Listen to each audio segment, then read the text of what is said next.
It's indeed a great joy for me to be with you today.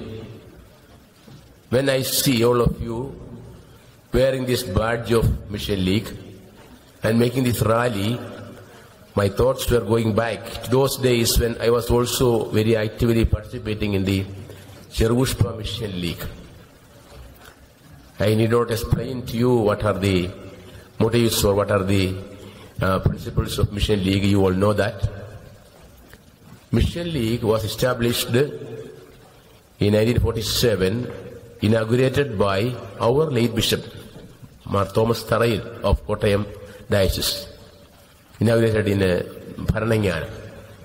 Now we are entering the Platinum Jubilee year of the Mission League. So all throughout the world, we are having some celebrations of the Platinum Jubilee. I'm very glad that here in America, you are making it so colorful and meaningful. I appreciate Father Vince and all those who work with him to make this a sweet memory in the minds of the young children. Because I know these memories will never fade. They will remain with you. Even when you become old, grown up, you will remember the beauty and the joy of the Mission League and its active participation. Jerusalem Mission League was established in India with the purpose of evangelization. Evangelization is bringing gospel to the people. You know, in India, there are a lot of non-Christians. So, Jerusalem Mission League was an attempt to bring the good news of the gospel to all those people who do not know Jesus Christ. And actually, the Mission League has done wonders, I may say. So many bishops and priests and religious sisters came from Mission League. Mission League was a fertile land for the growth of consecrated vocations, vocations to priesthood and religious life. And what is the advantage of that? A church which is not missionary is not a church at all. Because Jesus has asked each and every baptized person to go and preach the gospel.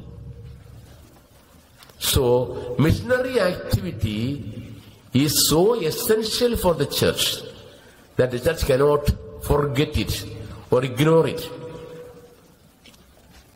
In our diocese, I remember, when I was a young boy, we had a good number of missionary priests and sisters working in different parts of India. Whenever they used to come for vacation, we, the Mission League members, will go to them, talk with them, hear their explanations, and do whatever we could to encourage them, to help them to grow in the mission strength. And they were very happy also.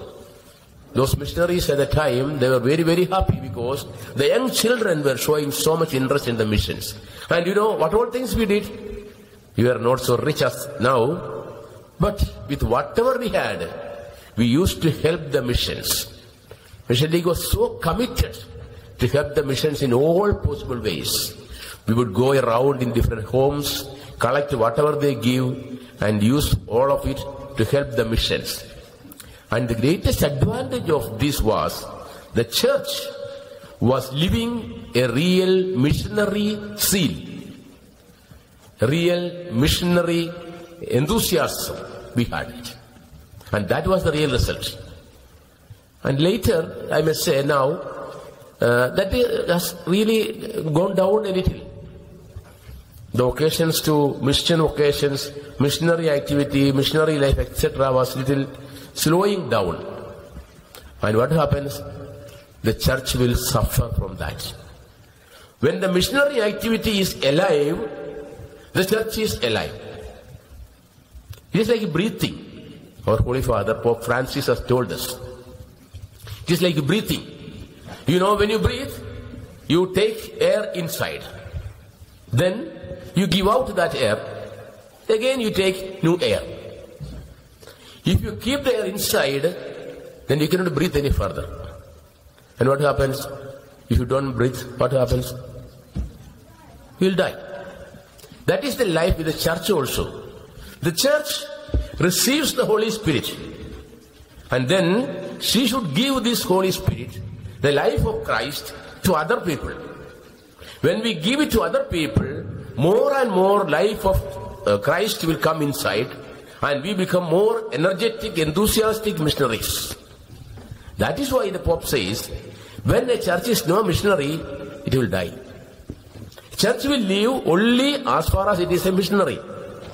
Therefore, I am very glad that the Granaya community here in this parish have so many mission league members who are committed to that missionary spirit. That's really wonderful. I appreciate that.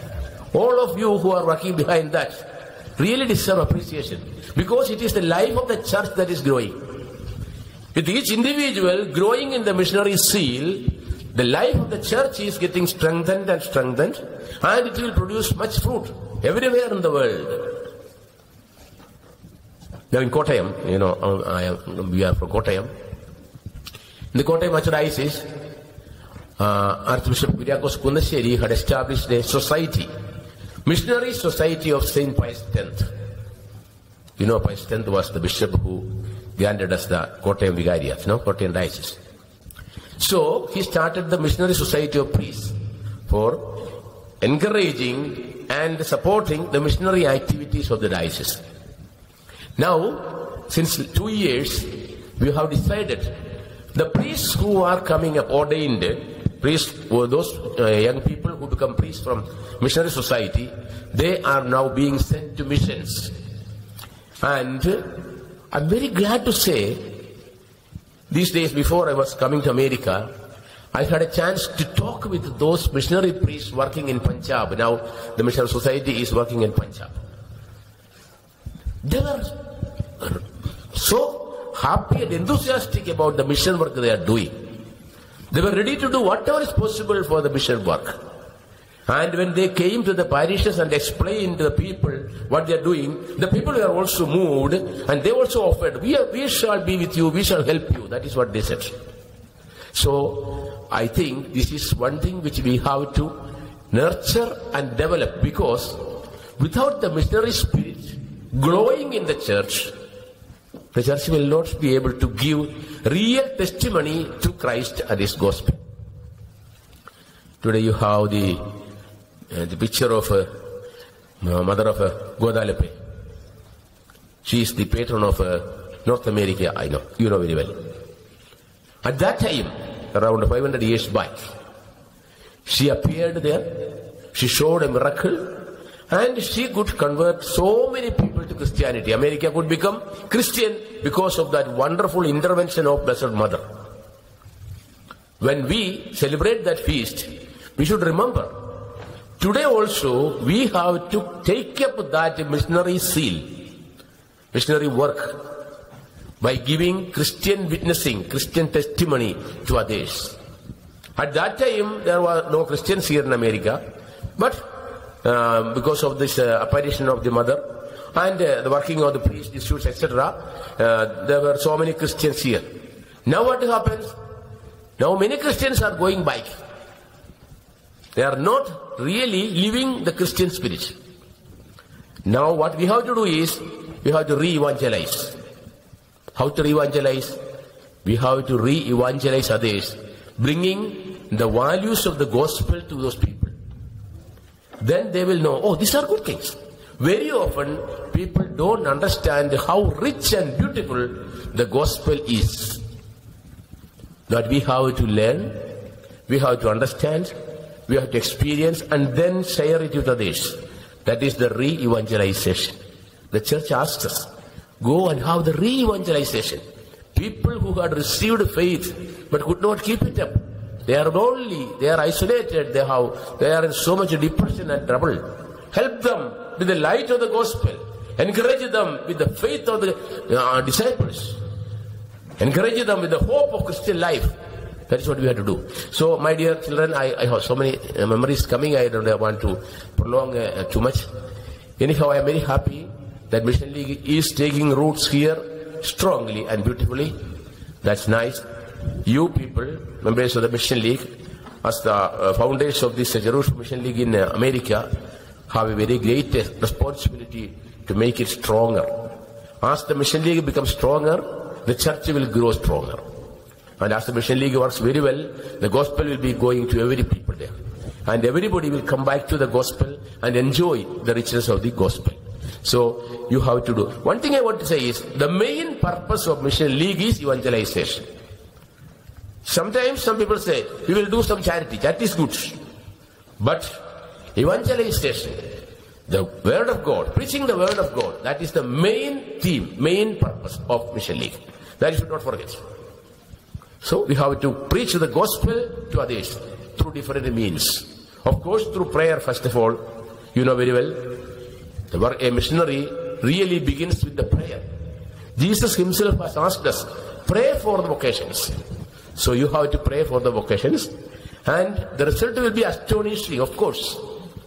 You know, in Kerala, there are so many vocations that rose from the Mission League. Why? Because the Mission League was praying for vocations.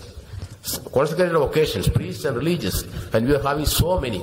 And now I hope you people will cause that growth of vocations in here also. So as Mission League members, you should pray for the vocations. You should try to help the missions in any way possible. You can hear the missionaries acting, working there. You can learn from many things from there. So you have to work for that. And then, naturally, with all what you can do, you can support them also. Therefore, as Mission League students, Mission League members, you have a great responsibility, and it is a challenge also. Take it up. Work for the gospel of the Lord. It will be wonderful. Don't think that, oh, what I can do. Each and everyone can do miracles. Wonderful things. You remember the boy in the miracles, the increasing of the bread? Only 5 small breads. When he gave it to Jesus, what happened? More than 5,000 people were yet sufficient, and there are 12 baskets full balance. So whatever you are able to do wonderful things when you are united with Jesus. You have to do that.